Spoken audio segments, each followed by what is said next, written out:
오늘 우리에게 주시는 하나님의 말씀은 룻기 4장 7절에서 10절 말씀입니다. 룻기 4장 7절에서 10절 말씀을 봉독하겠습니다. 옛적 이스라엘 중에는 모든 것을 무르거나 교환하는 일을 확정하기 위하여 사람이 그의 신을 벗어 그의 이웃에게 주더니 이것이 이스라엘 중에 증명하는 전례가 된지라. 이에 그 기업 물을 자가 보아스에게 이르되 내가 너를 위하여 사라 하고 그의 신을 벗는지라. 보아스가 장로들과 모든 백성에게 이르되 내가 엘리멜렉과 기럨과 말론에게 있던 모든 것을 나오미의 손에서 산 일에 너희가 오늘 증인이 되었고 또 말론의 아내 모압 여인 룻을 사서 나의 아내로 맞이하고 그 죽은 자의 기업을 그의 이름으로 세워 그의 이름이 그의 형제 중과 그곳 성문에서 끊어지지 아니하게 하매 너희가 오늘 증인이 되었느니라 하니. 아멘.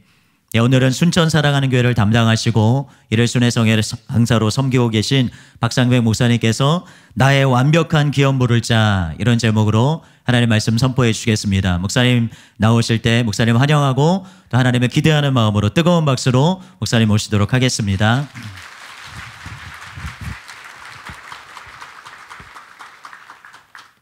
오늘 본문 말씀은 룻기의 말씀입니다. 여러분은 룻기 하면은 무엇이 떠오르십니까?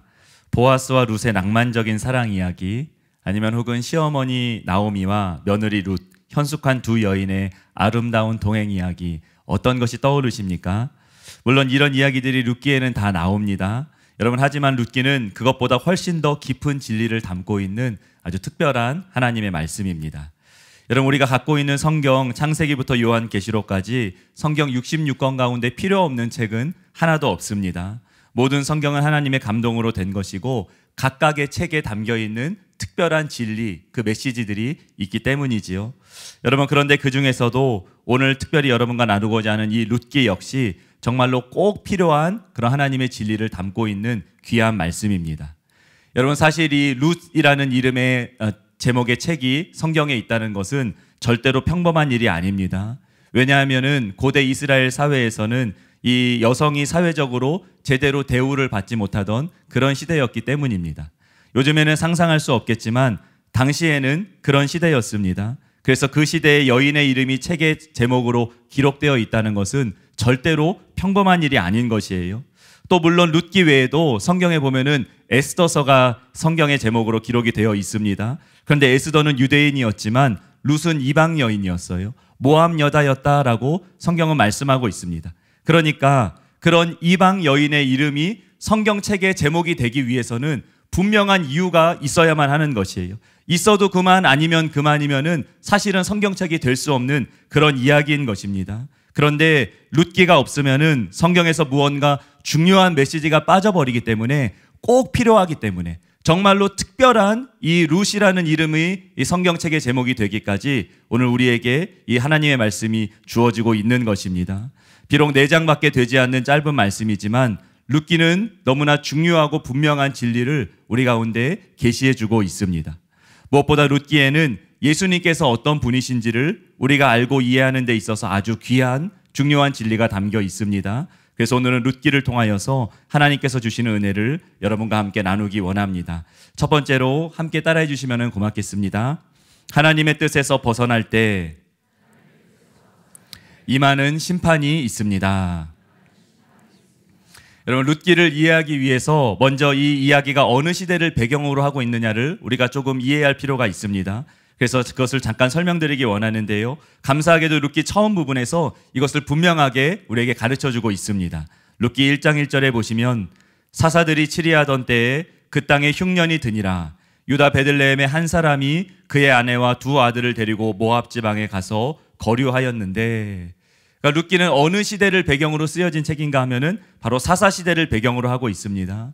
특별히 학자들은 이 룻이 다윗의 증조 할머니였다는 그 사실을 바탕으로 룻이 그 사사시대의 한 중반쯤, 그러니까 한 기드온 시대쯤의 사람일 것이라고 그렇게 말을 하고는 합니다. 여러분, 그런데 사사시대는 어떤 시대였을까요?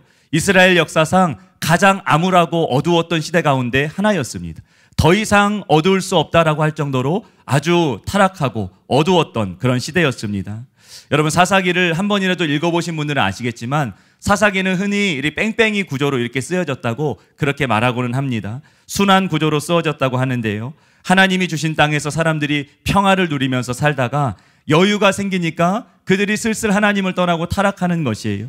그러니까 고난이 찾아옵니다. 그러니까 하나님께 부르짖습니다. 그러니까 하나님께서 그들을 불쌍히 여기셔서 사사라는 구원자를 보내주셔서 그들을 구원하여 주시고 다시 평화로운 시대가 찾아오게 되는 것. 그런데 또 평화를 누리다 보면은 다시 타락하고 하나님께 부르짖고 하나님께서 구원해 주시고, 그런 이야기가 처음부터 끝까지 계속 순환하여서 반복되는 그런 이야기라고 사사기를 생각을 합니다.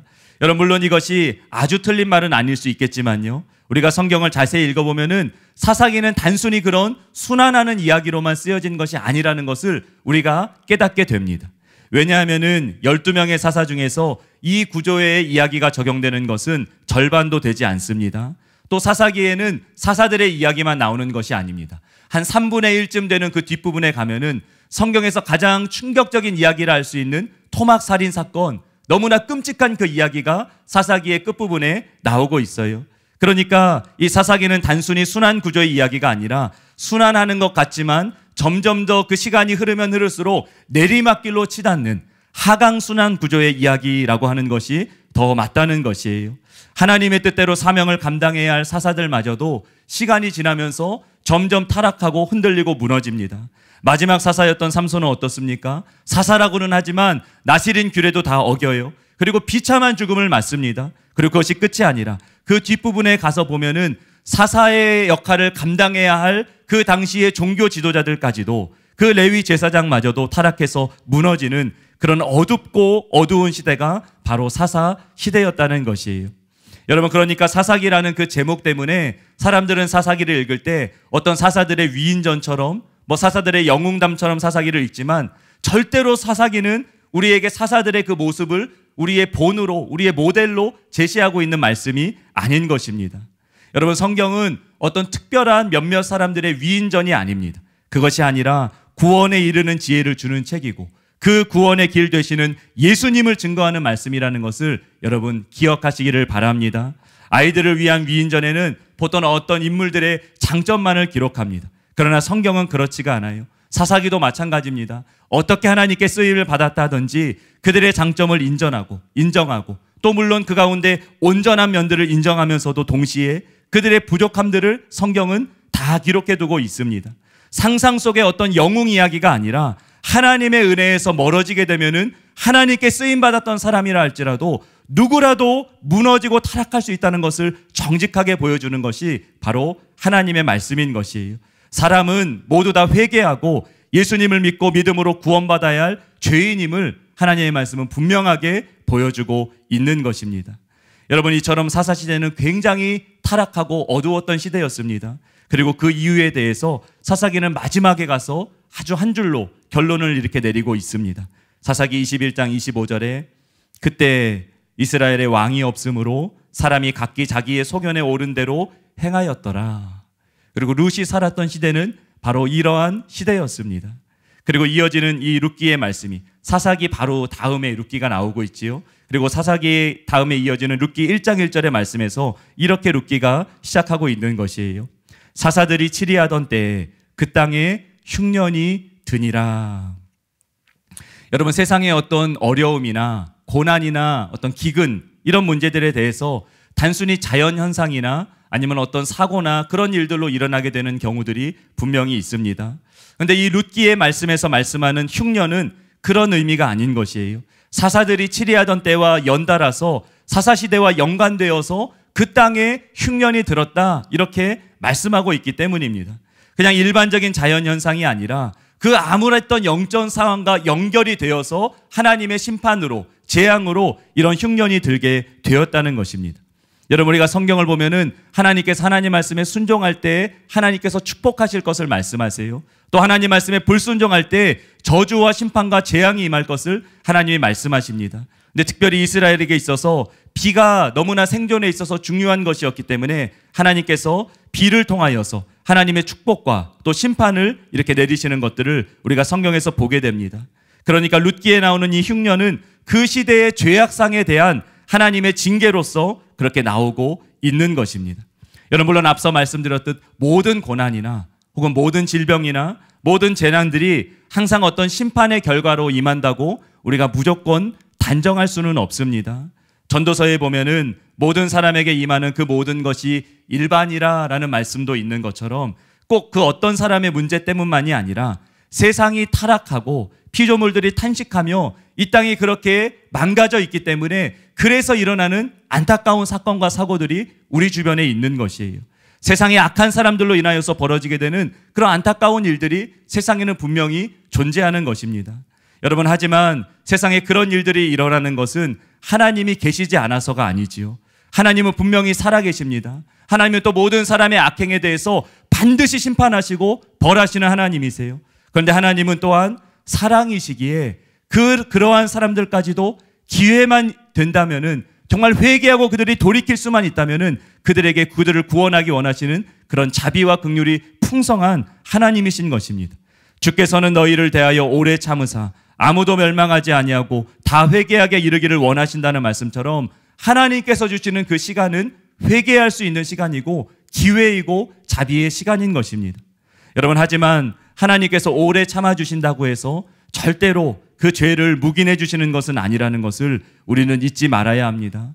하나님은 참으시고 또 참으시고 기다려 주시지만 그 사람이 돌이키지 않으면은 결국에는 때가 되면은 그 사람을 심판하십니다. 반드시 그 죄를 심판하시고 보응하시기 때문이에요. 또 심판에는 죽은 후에만 가는 지옥만 있는 것이 아닙니다. 살아있지만 하나님께서 주신 그 기회를 너무나 많이 거절하고 완고하게 그 마음을 하는 사람에게는 살아있지만 이미 지옥형이 확정된 그런 영적인 심판도 있기 때문입니다. 여러분, 그러므로 우리는 마땅히 하나님께서 기회를 주실 때, 시간을 주실 때 즉시로 모든 죄에서 회개하고 돌이켜야 한다는 것을 여러분 믿으시기 바랍니다. 질병으로 고통 가운데 있는 분들도 여러분의 모든 질병이 죄 때문에 임한 것이 아닐 수 있습니다. 그러나 분명한 사실이 있습니다. 그것은 바로 치유는 분명 하나님의 뜻이지만 또 동시에 하나님의 말씀은 한 번 죽는 것은 사람에게 정하신 것이요 그 외에는 심판이 있다고 말씀하고 있다는 사실이에요. 여러분, 그러므로 우리는 반드시 모든 죄를 회개하고 영원한 지옥 형벌을 피하는 그런 사람이 되어야 할 줄로 믿습니다. 세상에는 지금 우리가 다 이해할 수 없는 많은 감추어진 일들이 있습니다. 그러나 가장 중요한 진리는 하나님께서 분명하게 반복해서 우리에게 말씀해 주셨어요. 천국 복음은, 또 우리에게 필요한 중요한 진리들은 하나님께서 명명백백하게 밝히 드러나고 분명히 나타내어 보여주셨습니다. 여러분, 그러므로 밝히 드러나고 나타난 복음 진리와 또 하나님 말씀 앞에 우리가 두렵고 떨림으로 반응하며 우리가 주님을 간절히 믿고 붙들고 의지하며 나아가야 할 줄로 믿습니다. 그래서 영원한 지옥 형벌을 피하는 그런 복된 분들 다 되시기를 예수님의 이름으로 축복합니다. 두 번째로 함께 따라해 보시겠습니다. 하나님은 하나님의 뜻대로 사명을 감당하는 사람을 통해 일하십니다.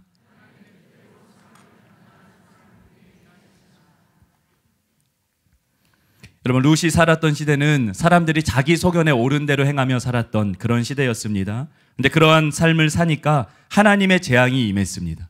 그리고 하나님의 재앙이 임했을 때 사람들이 그때라도 바르게 반응하고 회개하면 좋을 것인데 사람들이 항상 다 그러는 것은 아니지요. 그 재앙을 그냥 사람의 방법으로 피하고 모면해보려 하는 그런 사람들이 있습니다. 오늘 룻기의 말씀에도 보면은 그렇게 하나님께서 하나님의 재앙으로 임하게 하신 그 흉년을 사람의 방법으로 피하려고 하였던 한 가족의 이야기가 나옵니다. 바로 엘리멜렉과 나오미, 그리고 두 아들 말론과 기론이라는 그런 이름을 가진 그런 가정입니다. 성경은 그들이 약속의 땅을 떠나서 모압 지방에 들어가 살았다라고 말씀하고 있어요. 여러분, 요즘에야 우리가 여러 도시로 다른 곳으로 이사 가는 것이 그냥 대수롭지 않은 일일 수 있지만 이스라엘 백성들에게는 이것이 단순한 문제가 아니었습니다. 왜냐하면은 성경적으로 본래 이스라엘 사람들에게 땅은 그냥 땅이 아니라 하나님께서 약속하여 주시고 하나님께서 유업으로 주신 그런 땅이었기 때문이에요. 아브라함과 이삭과 야곱을 통하여서 하나님께서 주신 기업이었기 때문입니다. 그래서 무슨 일이 있더라도 그것을 지키고 가져야만 하는 그런 유업이었어요. 그런데 하나님의 징계가 임하니까 자신들을 돌아보고 회개하고 돌이키는 것이 아니라 그냥 뒤돌아서 하나님이 주신 것들을 내팽겨치고 떠나버렸다는 것입니다. 그리고 그곳에서 엘리멜렉과 그 아들들, 남자들이 다 죽음을 맞이하게 됩니다. 가족 중에서는 나오미와 2명의 며느리만 남았습니다. 그러나 아무런 희망이 사실은 없는 상태였어요. 당시에는 가정에 남자가 없으면은 생계의 수단도, 사회적인 아무런 보호막도 기대할 수 없는 그런 시대였기 때문입니다. 그런데 나오미가 이제 시간이 흘러서 하나님께서 하나님의 백성들을 돌보시고 다시 살 길을 주셨다는 소식을 듣고 며느리 룻과 함께 이스라엘로 돌아오게 됩니다. 그러나 여전히 사실 답은 없었어요.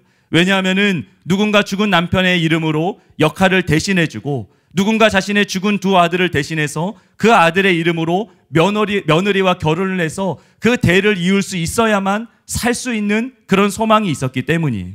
여러분, 오늘날의 사고방식으로는 이것을 좀 이해하기 어렵지만요, 이것이 하나님께서 그 시대의 과부들의 어려움을 도와주기 위해서 하나님께서 특별히 마련해 주신 하나님의 방편이었습니다. 그리고 성경은 그런 역할을 하는 사람들을 히브리어로 고엘, 우리말로 기업 물을 자다라고 그렇게 말씀하고 있습니다. 성경에 보면은 땅에 대하여서, 혹은 어떤 노예로 팔려간 동족에 대하여서, 혹은 죽은 형제에 대하여서 그런 의무를 이어주는 그런 것들에 대한 말씀들이 성경에 보면 나오고 있어요. 땅에 대해서는 레위기의 말씀에서 만일 형제가 가난해서 그 땅을 팔게 되면은 그 형제와 가까운 기업 물을 자가 대신 그 땅을 값을 주고 사서, 그래서 원래의 주인에게 돌아갈 수 있게 해주라고 말씀합니다. 또 신명기에 보면은 죽은 형제에 대한 의무를 말씀하고 있습니다. 형제 중에 하나가 아들이 없이 죽었을 때 남편의 형제 중에 한 사람이 죽은 형제의 이름을 잇게 되는 것이에요. 이것을 수원법이라고 하고요, 그렇게 기업을 잇는 사람들을 기업 물으는 자다, 또 영어로는 친척 구원자라고 그렇게 부르기도 합니다. 요즘의 관점이 아니라 당시의 그 사회 시대 상황 가운데서 사회적인 약자인 과부를 보호하기 위해 하나님께서 그런 규정들을 정해 주셨던 것입니다. 여러분, 그런데 룻의 경우에는 이 모든 문제들이 아주 심각하게 얽혀 있었지요. 땅을 잃어버렸을 뿐만 아니라 수온으로 형제의 이름을 잇게 해야 하는 이 2 가지가 함께 있는 아주 그 재앙이 겹쳐져 있는 그런 어려움이 있었습니다. 땅도 잃고 남편도 잃어버린 갑절의 문제가 있었던 것이에요. 여러분, 기업 물을 자의 도움이 꼭 필요한 상황이었습니다. 그러나 아무나 그 일을 할 수는 없었어요. 그 기업을 물으기 위해서는 3 가지의 자격이 있어야 했습니다. 먼저는 친척이어야 했고요, 둘째는 구속하는 데 드는 값을 치를 수 있는 유력한 자여야 했고, 또 셋째는 무엇보다 자원하는 마음이 있어야 했습니다.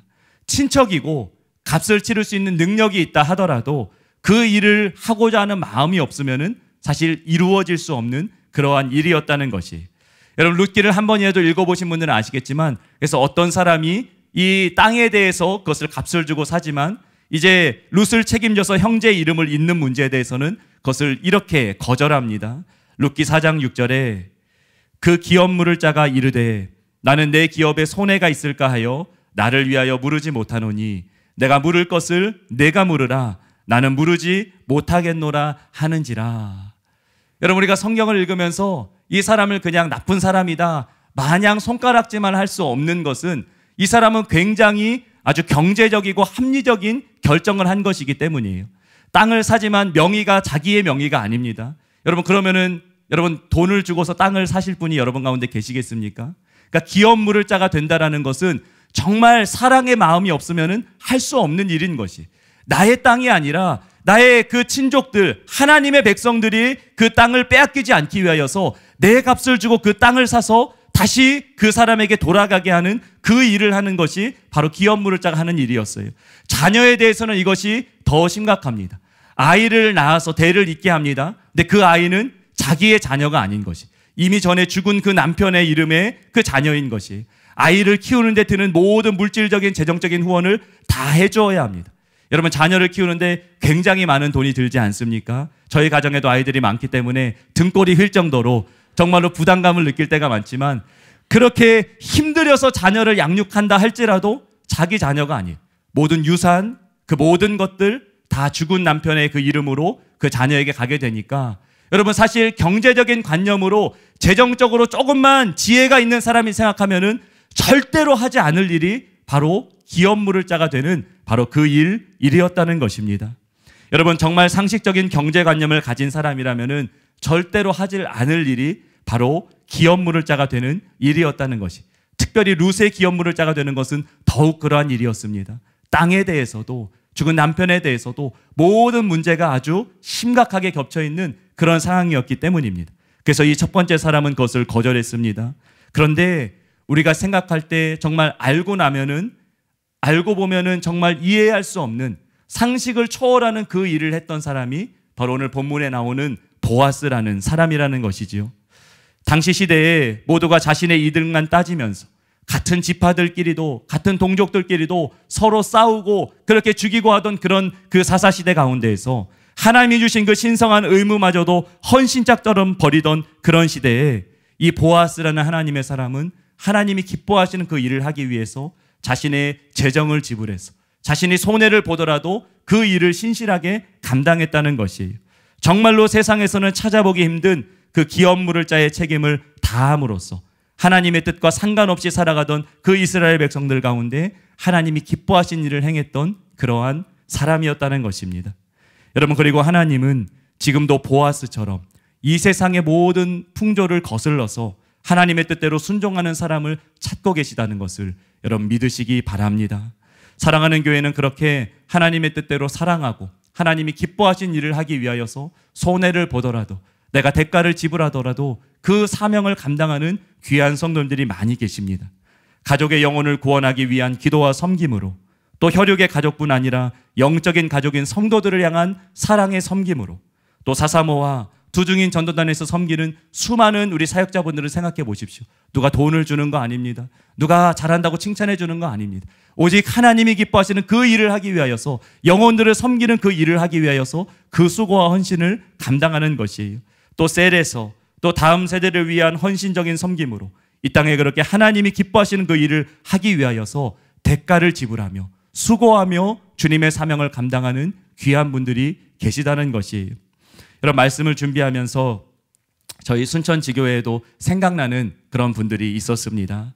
힘들고 어려운 분들을 사랑으로 섬기는 많은 귀한 분들이 계시지만요, 그중에 특별히 이 가정에서 방치된 어떤 아이들을 섬기는 저희 교회학교 교사분들, 또 사사모 사역자분들이 이렇게 생각이 났습니다. 이 몇 개월 전에 서울의 사사모 사역자이시고 또 두중인 전도단이신 성도님 부부께서 이제 순천에 내려오셨다가 길에서 만난 그 아이들을 교회로 이렇게 인도해 주셨어요. 잠깐 이렇게 내려오셨는데 그때에도 때를 놓치지 않고 전도하셔서 귀한 영혼을 교회로 인도해 주셨습니다. 여러분, 그런데 초등학교 4학년 남자아이와 1학년짜리 이란성 쌍둥이 남매였어요. 다 한 가정의 그런 아이들이었습니다. 그런데 그 아이들을 교회로 인도해 주시고는 가셨습니다. 예.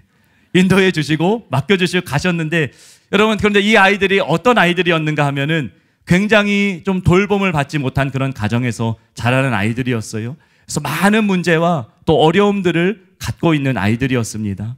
굉장히 산만하고 막 소리를 지르고 눈을 잘 마주치지 않습니다. 교회에 오면은 이 아이들이 어디 있는지 그냥 가만히 있어도 알 정도로 굉장히 온데방대를 막 이렇게 휘저어 놓습니다. 한눈에 딱 보았을 때 집에서 정말 전혀 돌봄을 받지 못한 그런 아이구나, 그런 것을 알 수 있는, 초등학교 고학년인데도 글자를 읽지 못해요. 옷 입은 행색이나 여러 가지들을 바라보았을 때 전혀 기본적인 교육이 되어져 있지 않은 그런 아이들이었습니다. 그때가 여름이 지나갈 때쯤이었는데요, 잘 씻지도 못하니까 기본적인 생활 습관이 또 이루어져 있지 않으니까 냄새도 납니다. 또 가을이 되어 날씨가 추워졌는데 이제 좀 날씨가 추워졌으니까 따뜻하게 입고 와야 한다고 얘기를 해줬어요. 전엔 내복 입고 막 슬리퍼 신고 교회에 왔거든요. 너 그러면 감기 걸려, 따뜻하게 입어야 돼. 그러니까 다음 주에 오는데 초가을인데 털모자와 털장갑을 끼고 오는 거예요.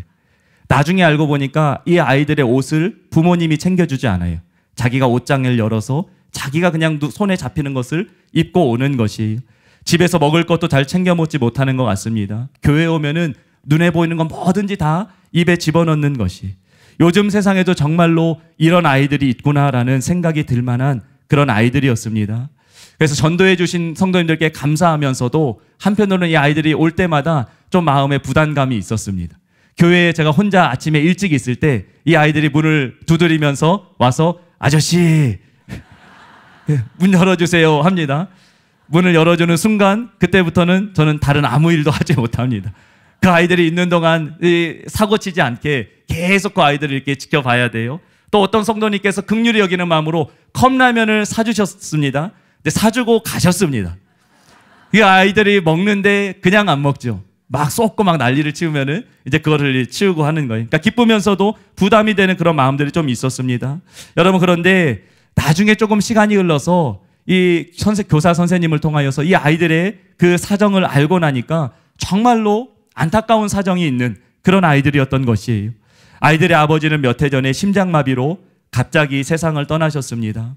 또 홀로 남겨진 아이들의 어머니도 우울증과 또 몸의 질병으로 집에서 아이들을 거의 케어하지를 못하는 것이, 정말 뉴스에 나오는 것 같은 집에 발 디딜 틈이 없는 모든 것이 이렇게 난장판이 된 그런 집을 여러분이 상상하시면 됩니다. 또 초등학교 고학년 그 큰아이는 발에 약간의 장애가 있습니다. 그래서 다른 또래 아이들이 무시하고 잘 놀아주지 않아요. 그러니까 아이들이 집안에서도 돌봄을 받지 못하고 밖에서도 어디 갈 데가 없고 하니까 아이들이 그렇게 많은 마음의 아픔이 있었던 것이에요. 여러분, 근데 정말로 저희 교회 학교 교사분들 또 사역자분들이 정말로 기도하면서 이 아이들을 사랑으로 하나하나 가르쳐 주시고 돌봐주시기 시작하셨습니다. 글자도 가르쳐 주시고 옷도 또 사입혀 주시기도 하시고, 그렇게 시간이 흐르면서 한 주 한 주 시간이 흐르면서 정말로 그 아이들이 조금씩 바뀌어가는 그런 모습이 보이는 것이에요. 전에는 눈도 잘 마주치지 않았는데 이제는 교회 와서 눈을 마주치고 사람을 보면은 인사해야 한다라는 것을 배워서 인사를 합니다. 또 언젠가는 와서 선생님, 아저씨의 제 선생님이 이제 바뀌었어요. 선생님, 이 신발 다른 선생님이 사줬어요 하는 거예요. 그 발이 불편한 그 아이를 위해서 선생님이 사준 그 신발을 자랑하는 거예요. 이 옷도 선생님이 사줬어요. 그러면서 또 그 아이가 저에게 다가와서 저를 꼭 이렇게 안아주는 거예요. 근데 여러분, 제가 깜짝 놀란 것이 그 아이가 안아주는데 얼마나 그 따스한 사랑이 이렇게 흘러들어오는지, 하나님의 그 따스한 사랑이 얼마나 흘러들어오는지 정말로 깜짝 놀랐습니다. 그 후에도 정말로 한계를 돌파한 돌봄이 필요한 그런 아이들이었는데 저희 교회 학교 교사분들과 사역자분들이 사랑으로 섬겨주셨습니다. 물론 아직도 폭풍우가 칠 때가 많습니다. 그러나 지금도 계속 변화되고 있습니다. 그리고 주님의 마음으로 품어주시는 그 성도님들의 사랑과 섬김을 생각할 때 정말로 존경스럽고 마음이 숙연하게 되는 것이에요.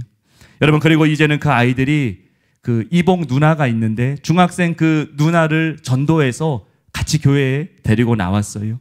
또 어머님께서도 처음에는 뭐 이 정도면 굉장히 고마워하시는 마음을 가질 법도 한데 선생님이 이렇게 연락을 하시면 굉장히 쌀쌀맞게 이렇게 대하시고 굉장히 안 좋게 반응을 하셨는데 지금은 마음이 많이 열리셨습니다. 곧 주님께로 나오게 되실 줄로 믿습니다.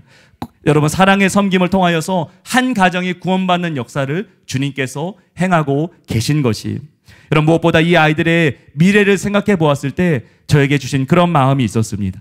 그 아이들이 이렇게 고백하는 그 날이 오게 될 것 같다는 것이, 제가 그때 그 선생님을 만나서 저의 인생이 바뀌었습니다.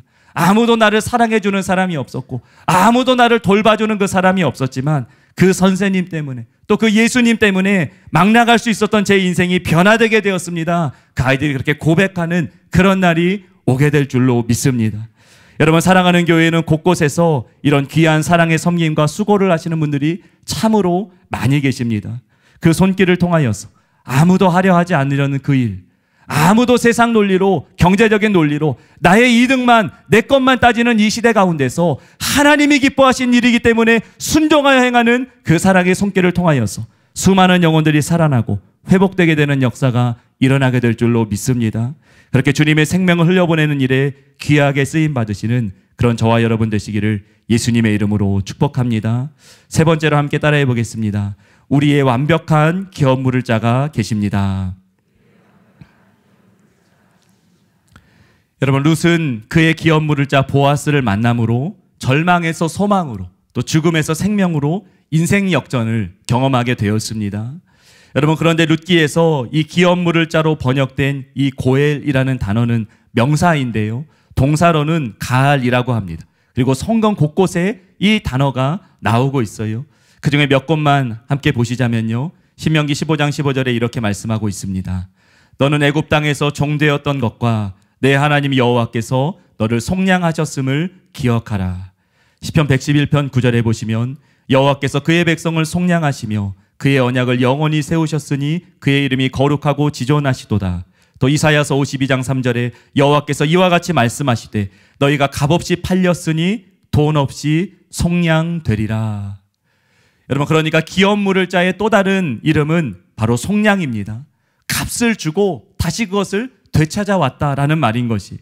그리고 이 말은 바로 예수님께서 우리를 위하여 십자가에서 행하신 일을 나타낼 때 사용된 바로 그 말입니다. 성경에 하나님께서 우리를 구원하기 위해 약속하신 그런 예수님, 그 메시아의 모습이 곳곳에 언급되어 있는데요. 이 룻기에서 나오는 메시아의 모습은 바로 기업물을 자로서의 예수님이 어떠한 일을 행하셨는가를 우리에게 가장 잘 보여주고 있는 말씀이라는 것입니다. 여러분, 예수님께서 우리를 살리기 위한 기업물을 자가 되어 주셨습니다. 앞서도 말씀드린 것처럼 경제적으로 생각해보면, 논리적으로 생각해보면은 말이 안 되는 그런 일인 것이 누구도 하지 않으려고 하는 일입니다. 근데 바로 그 일을 예수님께서 하셨다는 것이죠. 예수님의 모든 것을 다 내놓아야 하는 일입니다. 또 사실 권리는 있었다 할지라도 굳이 해야 할 의무는 없었다 할 수 있는 그런 일입니다. 보아스가 룻에게 있어서는 사실 그 시아버지의 친족이었기 때문에 더더욱 그러했습니다. 그러나 가난한 과부 룻의 곤경을 보고 정말로 그를 긍휼히 여겨서 그의 기업물을 자가 되어 주셨던 것처럼, 그 긍휼히 여기는 그 마음으로 그 일을 하였던 것처럼 예수님께서도 의무 때문에가 아니라 바로 사랑 때문에 우리를 불쌍히 여기셔서 우리의 기업물을 자, 우리를 속량하시는 구원자가 되어 주신 것입니다. 여러분, 그래서 어떤 학자는 이렇게 말하고 있어요. 보아스가 구속의 권리를 소유하였으면서도 분명히 룻을 위하여 개입할 의무는 없었던 것처럼 그리스도께서도 그러하시다. 그러니까 어떤 권리는 있었지만 의무가 없었어요. 의무 때문에 그 일을 한 것이 아니라 사랑 때문에 그 일을 하셨다는 것이. 경제적으로 논리적으로 따지면 절대로 할 수 없는 그 일을 예수님이 우리를 불쌍히 여기셔서 사랑으로 행하여 주신 것입니다. 여러분, 그러므로 우리에게 주어진 생명, 우리에게 주신 이 은혜가 예수님께서 값을 지불하시고 우리를 사랑하셔서 우리를 구원하여 주신 바로 그 은혜라는 것을 절대로 잊지 마시기를 바랍니다. 여러분, 치유가 필요하신 분들도 기억하시기 바랍니다. 여러분이 치유받으시는 것은 그냥 하나님이시니까, 하나님이 능력이 있으시니까 그냥 그렇게 하시는 것이 아니에요. 예수님께서 채찍에 맞으시는 그 값을 지불하심으로 여러분의 기업물을 자가 되어 주셨다는 것입니다. 그래서 우리의 구원과 치유를 위해 지불하신 그 예수님의 대가를 깨달을 때 우리가 하나님께서 주시는 이 은혜를 감사함으로 받게 되는 것이. 이것을 모르면요, 치유를 받아도요 그냥 멀뚱멀뚱합니다. 아, 운 좋네, 운이 좋아서 내가 이 일이 일어났네, 그렇게 생각해. 그것이 아니라 값을 지불하여 나에게 부어신 그 사랑이라는 것을 알게 될 때 치유를 받을 뿐 아니라 내가 주님을 사랑하는 자로, 또 주님이 이제 기뻐하시는 그 삶을 사는 사람으로 우리가 변화되게 되는 것입니다. 여러분, 사랑하는 교회에서 일어나는 모든 일들, 바로 예수님께서 우리의 기업물을 자가 되어주셨기 때문에 우리에게 부어주시는 은혜입니다. 지난주에도 폐암 4기 환자분이 항암도 하지 않고 약도 드시지 않았는데 완전히 치유되었다는 놀라운 그런 치유 간증을 우리가 들었습니다. 또 아프리카 선교 현장에서도 마찬가지지요. 앞을 전혀 못 보던 분이 눈이 열려서 보게 되시고, 몸 안에 큰 종양이 즉시로 사라지게 되고, 수많은 암이 치유되고, 말을 못하던 혀가 풀리고, 부러진 다리가 치유되고, 악한 영이 떠나가고, 수많은 질병이 치유되고 자유케 되는 그런 일들이 바로 예수님께서 우리의 기업물을 자가 되어주셨기 때문에 우리가 누릴 수 있는 은혜라는 것입니다. 여러분, 예수님께서 우리의 치유를 위한 값을 지불해 주셨기 때문에 우리가 이 은혜를 누릴 수 있다는 것을 여러분 분명히 깨닫게 되시기를 바랍니다. 또 얼마 전에 신방을 가는 길에 듣게 된 저희 성도님의 한 그 가정의 치유 간증이 있었습니다. 성도님께서 묵혀주셨던 간증이지만 저 혼자 알고 있기에는 좀 아까워서 여러분과 함께 잠시 나누려고 합니다. 우리 권사님의 남편분께서 어느 날 갑자기 뇌졸중으로 쓰러지셔서 중환자실로 가게 되셨습니다. 긴급하게 검사를 해보았는데 의사분으로부터 이런 무서운 말을 듣게 되었습니다. 뇌혈관 2군데가 막혀있고 또 다른 혈관 1군데는 지금 찢어져서 부푼 박리 현상이 있습니다. 그런데 약물을 투입해야 할지 말지 이거를 보호자가 결정을 해야 합니다. 약물을 투입하면은 막힌 혈관이 뚫어져서 전신마비는 막을 수 있겠지만, 그런데 약물을 투입하면은 그 약한 혈관이 압력으로 터져서 이제 죽을 수도 있습니다. 그러니까 약물을 투입할지 말지 그거를 보호자가 결정하시기 바랍니다. 여러분, 너무나 좀 잔인한 말 아닙니까? 우리 권사님께서 이 이야기를 들으시고 너무나 두렵고 무서운 마음이 드셨습니다. 그런데 또한 이런 마음이 드셨다는 것이에요. 우리 남편이 지금은 주일만 겨우 교회 다니는 명목상의 신자인 것 같은데 지금 만약에 죽으면은 당장 잘못되면은 구원받을 수 있는 기회조차 없다.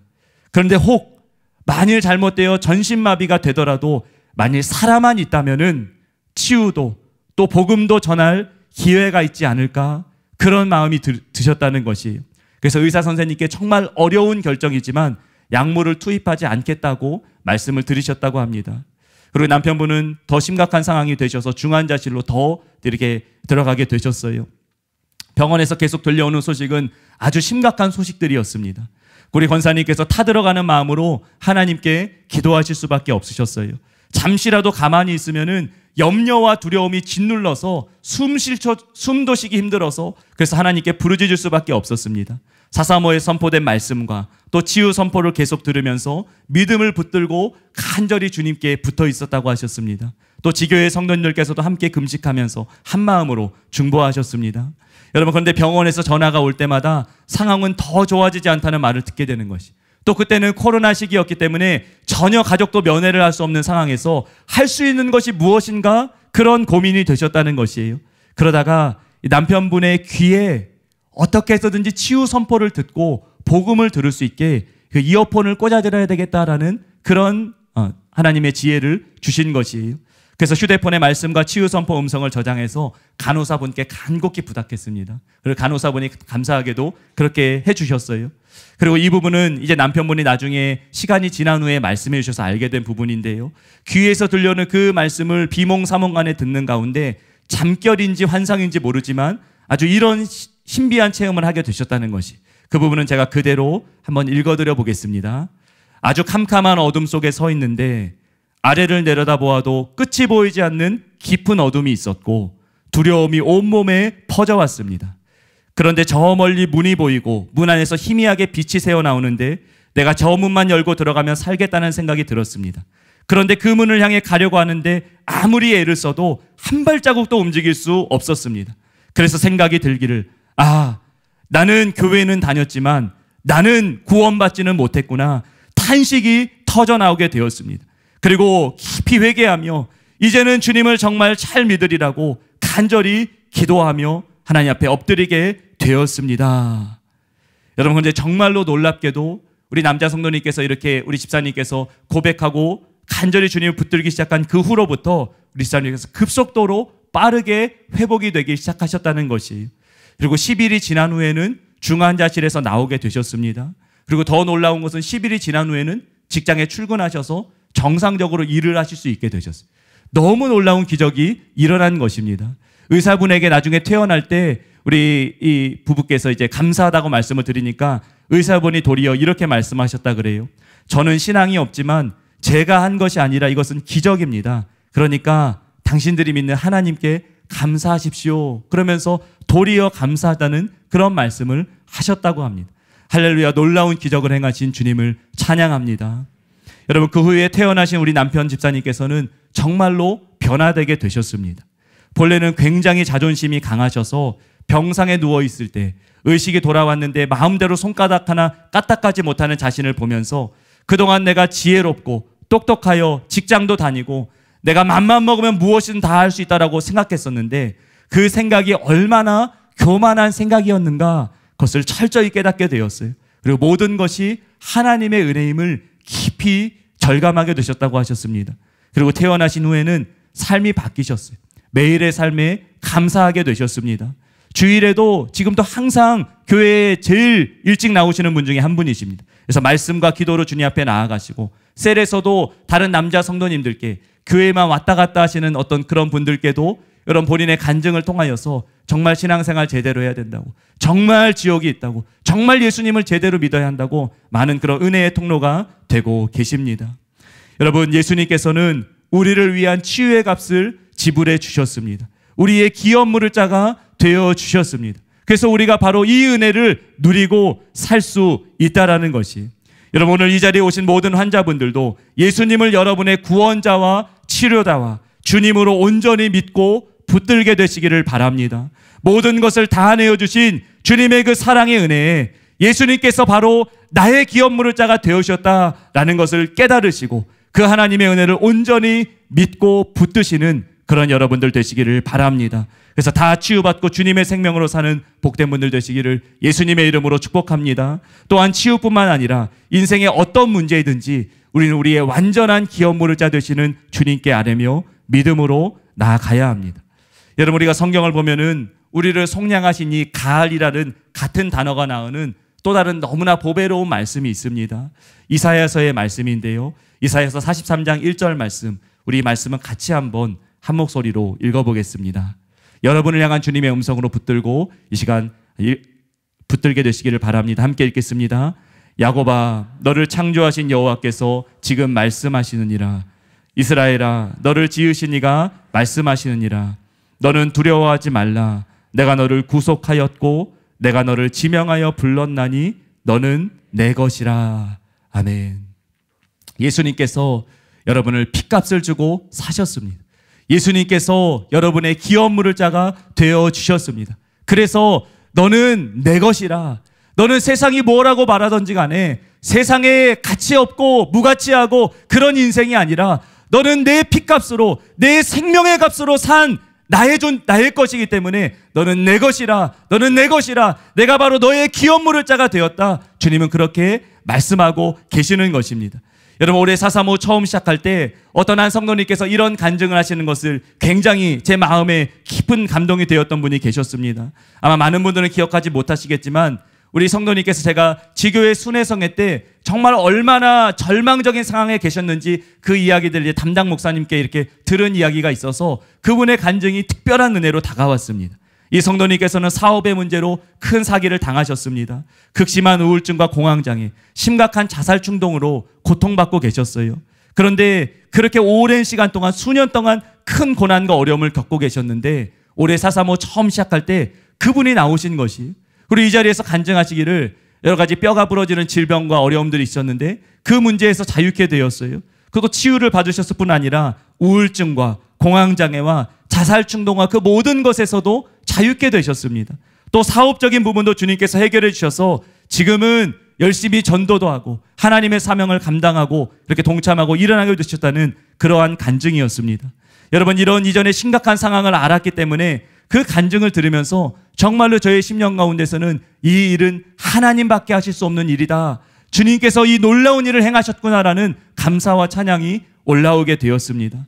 하나님이 정말로 하신 일이구나. 그리고 하나님이 하시면 무엇인지 하실 수 있구나. 망해가는 인생도, 건강을 잃어버리고 살 힘을 잃어버린 그 인생까지도 예수님께서 가치 있게 여기셔서 값을 주고 그 인생을 되사셔서 너는 내 것이라, 너는 내 것이라 말씀하시며 하나님께서 모든 것을 역전시키시고 회복시키실 수 있으시구나. 또 그렇게 하기를 원하시구나. 그분에게만이 아니라 모든 성도님들 가운데도 주님을 간절히 의지하는 그 모든 분들께 바로 그 일을 하기 원하시는구나 라는 주님의 그 마음을 분명하게 느낄 수 있었습니다. 여러분, 예수님께서 바로 여러분의 기업물을 짜가 되어 주셨습니다. 하나님께서 값주고 속량하여 되사신 하나님의 소유로 너는 내 것이라 오늘 여러분 모두를 향하여서 주님께서 그렇게 말씀하고 계신 것을 믿으시기 바랍니다. 그래서 사나 죽으나 주님의 것으로 사는 하나님의 소유된 하나님의 백성으로 사시는 복된 저와 여러분 다 되시기를 예수님의 이름으로 축복합니다. 결론을 말씀드리기 원하는데요. 여러분, 많은 분들이 이 룻기를 읽으면서 내게도 언젠가 이 동화 같은 이야기가, 나에게도 언젠가 이 보아스 같은 사람을 만나서 나에게도 꿈만 같은 이런 일이 언젠가 일어나면 좋겠다라고 그렇게 생각을 하고는 합니다. 여러분, 하지만 우리가 성경을 알고 나면은 그렇게 생각할 필요가 없다는 것이지요. 왜냐하면 룻기는 이미 예수님 안에서 우리가 누리고 있는, 또 누려야 할 놀라운 그 의뢰의 실상을 우리 가운데 보여주고 있기 때문입니다. 나오미와 룻처럼 아무 소망 없이 절망 가운데 헤매던 우리에게 예수님께서는 우리의 기업물을 짜가 되어주셔서 우리를 구원하시고 은혜를 베풀어 주셨습니다. 우리는 가치 없는 자예요. 무가치한 자입니다. 하나님께 대하여서 이방인과 같이 외인된 자이고 죄 가운데 있었고 하나님을 모르고 세상 가운데서 어둠 가운데 살아가고 있던 그런 우리였지만 하나님께서 우리를 불쌍히 여기셔서 경제적인 논리로 세상 관점으로는 절대로 그 누구도 아무도 하지 않을 그 일을 우리를 사랑하셔서 생명을 내어주시기까지 그 값을 치러 주신 것이, 룻에게 일어난 일보다도 더 꿈만 같은 일이 우리에게는 이미 일어났다는 것입니다. 여러분, 룻이 기업물을 짜인 보아스에게 나아갈 때 이런 간구를 합니다. 당신의 옷자락으로 여정을 덮으소서. 여러분, 근데 룻의 이 말은 사실 그냥 룻이 생각해내서 한 말이 아니었습니다. 보아스가 그 전에 룻을 처음 만났을 때 이렇게 룻을 축복했기 때문이에요. 룻기 2장 12절에 보면 여호와께서 내가 행한 일에 보답하시기를 원하며 이스라엘의 하나님 여호와께서 그의 날개 아래에 보호를 받으러 온 내게 온전한 상 주시기를 원하노라. 보아스가 룻을 축복하는데 그의 날개 아래 보호를 받으러 온 너에게 하나님께서 온전한 상 주시기를 원하노라. 룻이 그 말을 기억했습니다. 그래서 보아스에게 다시 나아가서 그 고백을 하는 것이 당신의 옷깃으로 나를 덮어주옵소서. 하나님의 보호하시는 그 은혜가 은총이 당신을 통하여 내게 임할 수 있도록 당신의 옷깃으로 나를 덮어주소서, 그렇게 간구하였던 것입니다. 여러분, 마찬가지로 하나님께서는 룻만 하나님의 옷깃으로 보호하시고 덮어주시는 것이 아니라 하나님께 은혜를 구하며 간절히 나아가는 모든 사람들을 주님의 보호하시는 손길로 덮으시고 함께하여 주신다는 것을 여러분 믿으시기 바랍니다. 시편 36편 7절에 하나님이여 주의 인자하심이 어찌 그리 보배로우신지요 사람들이 주의 날개 그늘 아래에 피하나이다. 또 시편 91편 1절부터 4절에 지존자의 은밀한 곳에 거주하며 전능자의 그늘 아래에 사는 자여 나는 여호와를 향하여 말하기를 그는 나의 피난처요 나의 요새요 내가 의뢰하는 하나님이라 하리니 이는 그가 너를 새 사냥꾼의 올무에서와 심한 전염병에서 건지실 것이미로다. 그가 너를 그의 깃으로 덮으시리니 내가 그의 날개 아래에 피하리로다. 여러분, 우리가 하나님의 보호하시는 손길 아래 들어가기 원합니다. 우리 모두에게 그 은혜가 필요합니다. 룻에게만 필요했던 것이 아니라 세상 가운데서 그 가치가 없는 것처럼 하나님 아니면은 아무런 인정받을 수 없는 그러한 인생인 우리를 향하여서 하나님의 날개 아래, 하나님의 보호하시는 손길 아래 우리가 은혜를 구하며 나오기를 주님은 간절히 원하시는 것이, 여러분, 우리는 이미 은혜를 받은 사람입니다. 하나님의 생명을 받은 사람이고 인생이 바뀐 사람입니다. 룻기의 이야기는 단지 룻이라는 한 여인의 이야기가 아니라 바로 우리가 누려야 할, 또 우리가 누리고 있는 그 은혜의 이야기인 것이, 여러분, 그래서 하나님께서는 우리가 단지 이삭 죽기만 하는 그 자리가 아니라 주님의 그 회복의 자리, 신부의 자리, 주님이 부르신 그 부르심의 자리로 나오기를 우리를 초청하고 계심을 여러분 기억하시기 바랍니다. 혹 여러분 가운데서도 나의 인생이 나오미와 같습니다. 내 인생이 마라와 같습니다. 예전에 누리던 많은 것들이 있지만 이제는 다 잃어버리고 나에게 남은 것은 아무것도 없습니다. 나의 인생이 괴로움뿐이고 절망뿐이고 정말 그 어떤 누구도 도와줄 수 없는 그런 상황 가운데 있습니다 라고 하는 그런 분들이 계십니까? 여러분, 그런 여러분을 향하여서 주님께서 여러분을 값을 주고 되사시기 원하십니다. 여러분의 기업물을 짜가 되시고 너는 내 것이라 말씀하시며 너의 가치는 다른 것에 있지 않다. 다른 것에서 너의 가치를 찾는 것이 아니라 너의 가치는 오직 내 안에서 찾을 수 있다. 너를 위하여 내가 값을 지불하여 내가 되샀으니 너는 내 것이라, 너는 내 것이라. 주님께서 이 시간 그렇게 말씀하고 계심을 믿습니다. 예수님께서 나의 기업물을 짜가 되어 주셨습니다. 그리고 지금은 주님은 여전히 지금도 일하고 역사하고 계십니다. 진실한 기도로 주님 품에 은혜를 구하며 나가는 그 사람을 주님께서는 반드시 품어 주실 것입니다.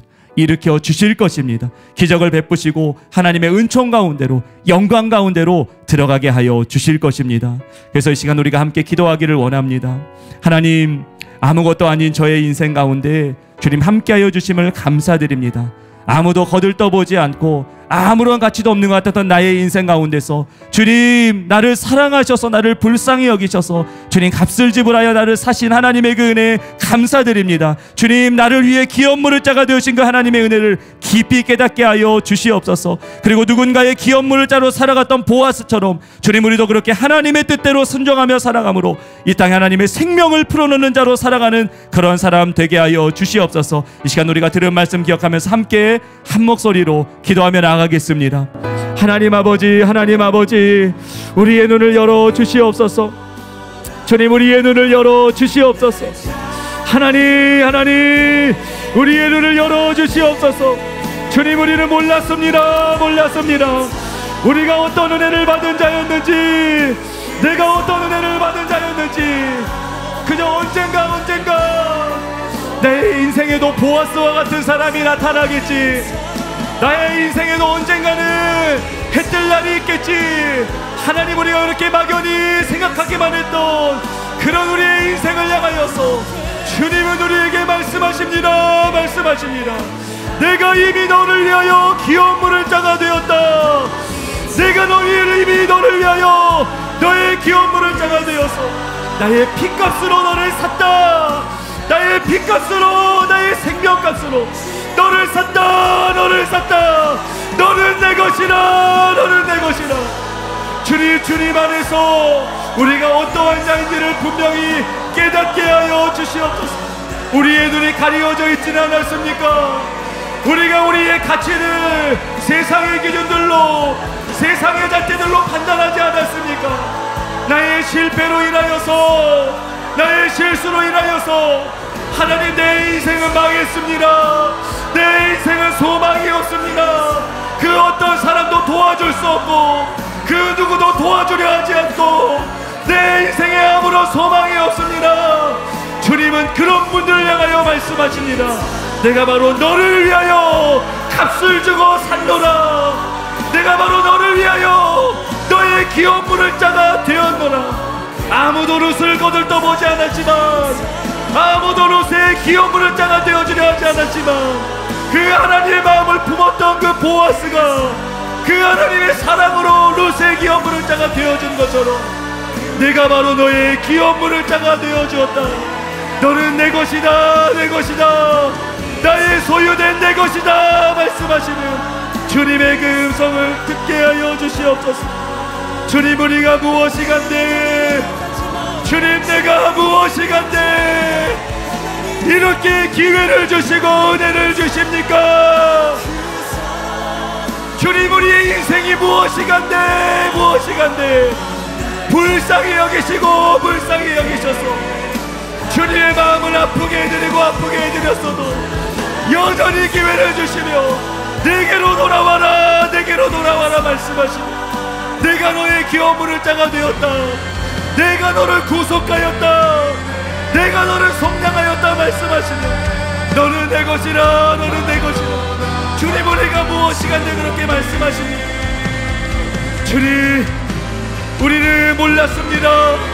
나도 언젠가는 귀여운 물을 짜의 그 은총을 입으면 좋겠다고, 언젠가 나의 삶에도 보아스 같은 사람을 만났으면 좋겠다고 우리는 너무나 막연하게 그렇게 생각했지만 이미 우리가 귀여운 물을 짜의 은혜를 받은 것임을, 이미 우리가 주님의 은총을 받은 자임을 주님은 우리에게 말씀하시고 깨닫게 하여 주셨습니다. 주님, 하나님 아버지의 그 마음을 더 깊이 알게 하여 주시옵소서. 나의 눈을 열어 주시옵소서. 우리에게 부어주신 그 은혜를 붙들고 나아가게 하여 주시옵소서. 이제는 우리도 또한 그 사명을 감당하는 사람으로, 주님의 일을 기쁨으로 감당하는 사람 되게 하여 주옵소서. 아무런 가치 없고 아무도 거들떠보지 않았던 나의 인생을 주님의 핏값으로 사시고 너는 내 것이라 말씀해 주셨던 것처럼 이 세상에 외면당하고 고통 가운데 있는 영혼들, 사람들이 거들떠보지 않는 그 영혼들을 위하여 주님, 우리가 보아스와 같은 또 주님의 통로가 되어서 그 영혼들을 살릴 수 있는 생명의 통로 되게 하여 주옵소서. 아버지의 마음을 부으소서. 하나님의 사명을 감당하는 자로 살아가기를 원합니다. 주님의 은혜를 구하는 모든 성도들 가운데 그 정으로 함께하여 주소서. 그 은혜로 함께하여 주시옵소서. 아버지 앞에 나아갑니다. 이 시간 나의 가치를 알지 못하는 것에서 비롯돼 모든 우울감들, 낙심된 마음들, 모든 자살 충동과 절망감들이 떠나가게 하시고 예수님 안에서 가치가 있음을 깨닫게 하소서. 너는 내 것이라. 너는 가치 있는 존재이다. 예수님만큼의 가치가 있는 존재이다. 나의 아들만큼의 가치가 있는 존재이다. 주님, 예수님 안에서만 우리는 진짜 우리가 누구인지를 알 수 있습니다. 이 세상의 어떤 것들에서 우리의 가치를 찾지 않게 하소서. 이 세상의 신기루와 같은 것들, 잠깐 있다가 사라져버리는 세상 명예와 가치에서 우리의 가치를 찾지 않게 하시고 예수님 안에서 가치를 찾게 하소서. 주님 닮은 것 안에서 가치를 찾게 하소서. 하나님의 형상으로 사는 것 안에서 가치를 찾게 하여 주시옵소서. 주님의 보호하시는 손길 안에 거하기를 원합니다. 하나님의 보호하시는 그 손길 가운데로 우리가 더 깊이 들어가게 되기를 원합니다. 루시 보아스에게 청하였던 것처럼 당신의 옷깃으로, 당신의 보호하는 손길로 나를 보호하소서 정하였던 것처럼 주의 날개 아래 우리를 품으시고 보호하시기 원하시는 아버지, 나를 덮어주소서. 아버지, 우리 인생을 덮어주소서. 주님의 옷자락으로 덮어주소서. 주님의 모혈로 덮어주소서. 들어가시기 바랍니다. 들어가시기 바랍니다. 너는 내 것이라, 너는 내 것이라. 너의 어떠한 실수에도, 어떠한 실패에도, 그 어떠한 원수의 장소에도 너는 내 피값으로 주고 산 내 것임을 잊지 말아라. 너는 내 것이라, 너는 내 것이라. 주님의 그 은혜를 붙들고 주님 나아가는 우리가 되게 하여 주시옵소서. 우리가 살아야 할 이유가 바로 거기에 있는 것입니다. 나의 생명이 아닙니다. 내 것이 아닙니다. 예수님이 핏값을 주고 사셨기 때문에 예수님의 소유입니다. 주님의 소유입니다. 나는 내가 살기를 원한다. 나는 너를 살리기를 원한다. 내 핏값으로 너를 주고 샀으니 너는 살아라. 포기하지 말아라. 너는 내 것이라 말씀하시는 주님의 그 음성을 굳게 붙들게 하여 주소서. 너는 나에게 충분히 가치가 있는 존재이다. 가정에서, 세상에서 어떠한 이야기를 들었더라도 너는 나에게 너무나 소중한 존재이다. 너무나 보배로운 존재이다. 그래서 나는 너를 되살 수밖에 없었다. 나는 너를 구할 수밖에 없었다. 너는 나의 소유된 백성이니 너는 내 것임을 잊지 말고 살아라. 너는 살아라. 너는 살아있어야만 한다 말씀하시고 주님의 그 음성을 듣게 하여 주소서. 모든 올라감들이 떠나가게 하시고 모든 자선의 영들이 떠나가게 하시고 주님 안에서 나의 가치를 발견하고 하나님의 사랑하는 자로 살아가고 주님 그 은혜를 부어 주시옵소서. 주님의 눈으로 보게 하소서. 우리의 영혼을 소생시켜 주시고 주님의 눈으로 우리의 가치를 발견하게 되는 그런 우리가 되게 하여 주시옵소서. 주님의 핏값으로 사셨으니 너는 내 것이라 말씀하시는 주님의 음성이 우리 심령에 울리며 메아리치는 그 은혜로 주님 함께하여 주시옵소서. 그 어떠한 절망 가운데 있는 일을 할지라도 주님 은혜 가운데 다시 일어설 수 있도록, 다시 회복될 수 있도록, 다시 재기하고 일어설 수 있도록 주님의 옷자락으로 덮으시고 은총을 베풀어 주시옵소서. 내가 너의 기업 물을 자가 되었노라. 내가 너에게 나의 유업을 주리라. 내게 구하라. 내게 구하라. 내가 너의 기업 물을 자가 되었고 나의 것을 내게 주리라. 나의 유업을 내게 주리라. 주님 우리에게 말씀하시고 우리 힘주시는 주님의 음성을 믿음으로 붙들고 나아가는 그런 우리가 다 되게 하여 주시옵소서. 이 안에 가운데 주님께서 행하실 놀라우신 일들을 더욱더 기대합니다. 주님이 행하실 치유와 우리의 삶의 모든 문제 가운데서 주님의 값을 주고 사셔서 주님이 행하실 하나님의 일들, 하나님의 기업들, 하나님의 유업들을 기대하며 주님 앞에 엎드려 간구하며 주님의 은총을 구하며 나아갑니다. 주의 날개 아래 거하며 하나님의 보호하신 손길 가운데 거하며 주님의 은총 아래 거하며 살아가는 그런 우리가 다 되게 하여 주시옵소서. 주님 안에서 소망을 얻고 일어서 나아가는 그런 우리가 다 되게 하여 주시옵소서. 하나님 감사합니다. 하나님 감사합니다. 하나님 우리를 불쌍히 여기시고 우리를 사랑하셔서 우리의 기업 물을 자가 되어신 하나님 은혜에 감사드립니다. 주님, 우리가 이미 받은 이 은혜가 어떠한 은혜인지를 심령 깊이 더 깨달아는 우리가 되게 하여 주시옵소서. 그리고 이제 우리도 하나님의 사명을 감당하는 자로서 살아가는 우리가 다 되게 하여 주시옵소서. 주의 옷자락으로, 주의 날개로 덮어주시고 보아스의 옷자락이 룻을 덮었던 것처럼 하나님의 권능의 손길로 덮어주시고 새 일을 행하여 주시옵소서. 우리의 가치가 오직 예수님 안에서 발견될 수 있음을 믿사오니 너는 내 것이라 말씀하시는 주님의 음성을 믿음으로 붙들고 나아가는 그런 우리가 다 되게 하여 주시옵소서. 주님, 우리의 소원이, 우리의 뜻이 하나님의 소원과 뜻과 같아지게 되기를 원합니다. 한마음 한뜻이 되어서 하나님을 기쁘시게 하는 이 일에 동참하여 나아가는 그런 우리가 다 되게 하여 주시옵소서. 세상 모든 사람들이 하나님 맡겨주신 사명을 거절하며 자기 소견에 옳은 대로 살아간다 할지라도 주님의 마음을 알므로 이 땅 가운데 하나님의 뜻을 행하며 살아가는 그런 우리가 다 되게 하여 주시옵소서. 그래서 하나님 한 분께만 한없는 영광을 올려드리는 우리가 되기를 원합니다. 주님, 우리 모두를 받으시고 크시는 종으로 함께하여 주시옵소서. 그렇게 하실 주님께 감사드리며 이 모든 말씀 예수님의 이름으로 기도드리옵나이다. 아멘.